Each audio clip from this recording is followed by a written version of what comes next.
Hi friends, new wireless classes YouTube channel में आप सभी का स्वागत है। आज के वीडियो में हम लोग देखेंगे जीके जीएस से मोस्ट इम्पॉर्टेंट क्वेश्चन जो कि मल्टीपल चॉइस क्वेश्चन है, एमसीक्यू के रूप में है। टोटल प्रश्नों की संख्या दोस्तों 20 है। इसमें कुल 20 प्रश्न हैं। आप सभी 20 प्रश्नों को हल करें, है ना। आप सभी 20 प्रश्नों को हल करें और अपना स्कोर जो है कमेंट बॉक्स में बताएं आपका कितना मार्क्स आ रहा है ना। और ख़ासकर दोस्तों जो विद्यार्थी बिहार एसएससी, बीपीएससी या बिहार एसआई या किसी भी एग्ज़ाम की तैयारी कर रहे हो तो उनके लिए ये वीडियो इम्पोर्टेंट होने वाली है।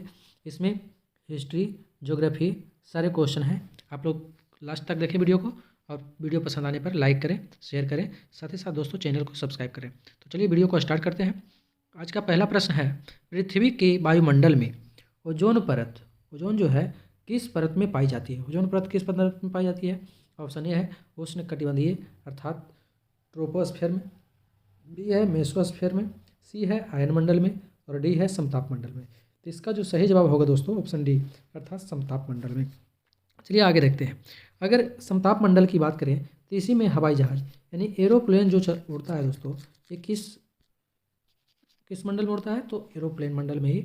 और हम बात करें इसकी, अगर हम बात करें मौसमी संबंधी घटनाओं की तो ये क्षोभ मंडल में घटित होती है।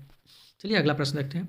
दुनिया की सबसे लंबी नदी कौन सी है ना? दुनिया की सबसे लंबी नदी कौन सी है? ऑप्शन है आपका नील, थेम्स, गंगा और मिसिसिपी। तो दुनिया की जो सबसे लंबी नदी है दोस्तों वो है आपका नील नदी, है ना। इसलिए आपका ये सही जवाब हो जाएगा। आसवन बांध नील नदी पर ही है। इसी पर कौन सा बांध है दोस्तों? आसवन बांध है। कौन सा बांध है? आसवन बांध है। किस नदी पर है? तो नील नदी पर है। चलिए नेक्स्ट प्रश्न देखते हैं। टिस्को संयंत्र के पास स्थित है। टिस्को संयंत्र कहाँ पे स्थित है? तो ये टाटानगर में है। नेक्स्ट प्रश्न देखते हैं। पूर्व मध्य रेलवे जोन का मुख्यालय कहाँ है? तो पूर्व मध्य रेलवे का मुख्यालय दोस्तों हमारे बिहार के हाजीपुर में है ना। और अभी वर्तमान में रेलवे जोनों की संख्या कितना है? 18 है।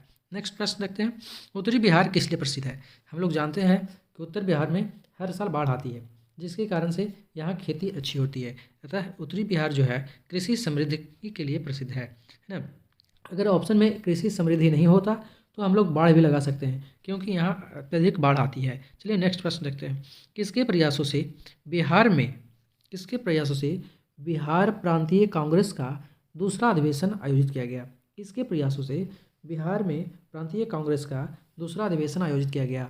ऑप्शन है दोस्तों गोपाल कृष्ण गोखले, श्री दीप नारायण सिंह, श्री कृष्ण सिंह, सुरेंद्र नाथ बनर्जी और उपर्युक्त में से कोई नहीं या उपर्युक्त में से एक से अधिक, है ना।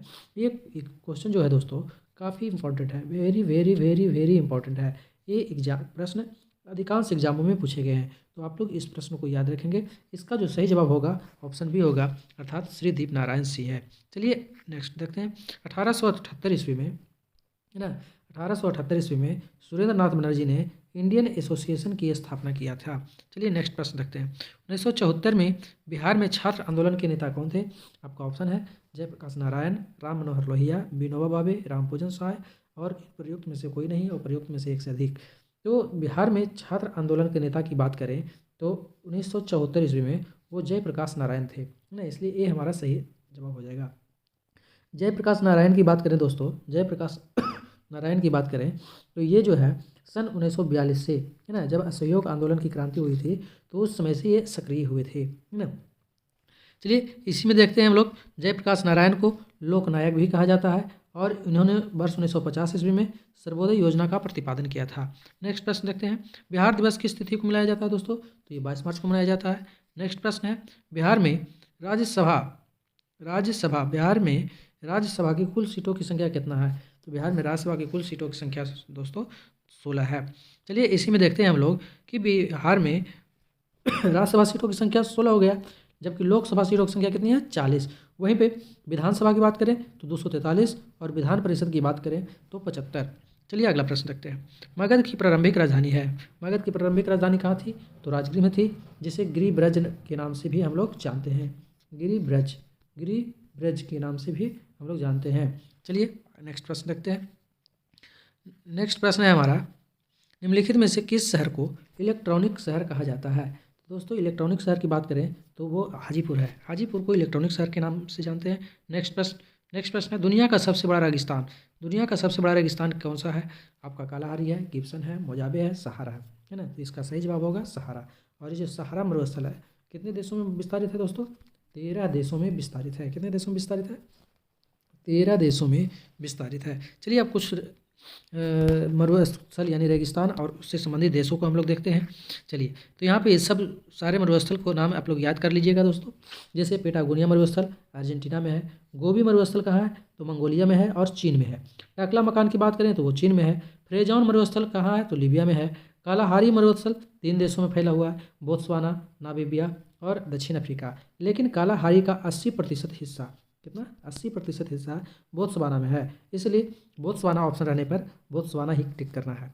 चलिए, अब जो पे गिब्सन की बात करें तो गिब्सन ऑस्ट्रेलिया में है, मोजाम्बिक यूएसए में है और सहारा कहाँ है? अफ्रीका में है। नेक्स्ट प्रश्न देखते हैं, और अगला प्रश्न है, स्टुअर्ट डिजर्ट रेगिस्तान में स्थित है। कहाँ स्टुअर्ट डिजर्ट रेगिस्तान किस देश में स्थित है? तो वो है दोस्तों ऑस्ट्रेलिया में। चलिए, ऑस्ट्रेलिया से के कुछ मैंने डिजर्ट के बारे में देखते हैं हम लोग। ऑस्ट्रेलिया के प्रमुख मरुस्थल कौन कौन से हैं? तो सैंडी हो गया, Gibson, Tanami, Simpson, Stuart stony और विक्टोरिया, है ना। Sandy, Gibson, Tanami, Simpson, Stuart stony और विक्टोरिया, ये सारे जो मरुस्थल है कहाँ है दोस्तों? तो ये ऑस्ट्रेलिया की मरुस्थल है। अटाकामा मरुस्थल की बात करें तो ये चिली की मरुस्थल है और विश्व का सबसे शुष्क मरुस्थल है। अटाकामा जो है विश्व का सबसे शुष्क मरुस्थल है। चलिए नेक्स्ट प्रश्न देखते हैं। अगला प्रश्न है दोस्तों, काराकुम रेगिस्तान किस देश में स्थित है? तो वो है दोस्तों तुर्कमेनिस्तान में। नेक्स्ट प्रश्न देखते हैं, गोबी का रेगिस्तान है। गोबी का रेगिस्तान किस प्रकार का रेगिस्तान है? कोल्ड कोस्ट है, शीत ऋतु है, या उपोष्ण कटिबंधीय है, या ध्रुवीय है? तो वो है दोस्तों उपोष्ण कटिबंधीय। नेक्स्ट प्रश्न देखते हैं, किस महाद्वीप में कोई मरुस्थल नहीं है? तो वो है दोस्तों यूरोप। यूरोप में कोई भी मरुस्थल नहीं है। नेक्स्ट प्रश्न देखते हैं, विश्व का सबसे ठंडा रेगिस्तान कौन सा है? विश्व का सबसे ठंडा रेगिस्तान कौन सा है? तो वो है दोस्तों अंटार्कटिक रेगिस्तान। कौन सा है? अंटार्कटिक रेगिस्तान। ये विश्व का सबसे ठंडा रेगिस्तान है। चलिए अगला प्रश्न देखते हैं, एशिया का सबसे बड़ा और सबसे ठंडा रेगिस्तान कौन सा है? यहाँ पे दोस्तों सबसे ठंडा रेगिस्तान की बात किया है। किसका रेगिस्तान सबसे बड़ा और ठंडा? तो इसका जो सही जवाब होगा गोबी रेगिस्तान होगा। परंतु दोस्तों यहीं पे ठंडा नहीं रहता, है ना। गर्म रेगिस्तान की बात करता है तो वो हो जाता है आपका थार। चलिए अगला प्रश्न देखते हैं, और अगला प्रश्न है, भारत की निम्नलिखित में से कौन सी पश्चिमी घाट से उत्पन्न नहीं होती है ना। निम्नलिखित नदियों में से कौन सी नदियाँ जो है पश्चिमी घाट से उत्पन्न नहीं हुई है? आपका गोदावरी है, ताप्ती है, कावेरी है, कृष्णा है। तो इसका जो सही जवाब होगा दोस्तों वो हो जाएगा ताप्ती। ताप्ती का उद्गम स्थल कहाँ है? तो वो है दोस्तों मुल्ताई। ताप्ती कहाँ से निकलती है? तो मुल्ताई से निकलती है। चलिए नेक्स्ट प्रश्न देखते हैं। अगला प्रश्न है, भारत में प्रथम बहुउद्देशीय नदी घाटी परियोजना का निर्माण निम्न में से किस नदी पर किया गया है? आपका ऑप्शन है गोदावरी, कावेरी, दामोदर या कोयना। इसका जवाब आप लोग कमेंट बॉक्स में दें, है ना। चलिए आज की वीडियो में बस इतना ही। अगर वीडियो पसंद आया हो तो लाइक करें, शेयर करें, साथ ही साथ दोस्तों चैनल को सब्सक्राइब करें। वीडियो देखने के लिए धन्यवाद।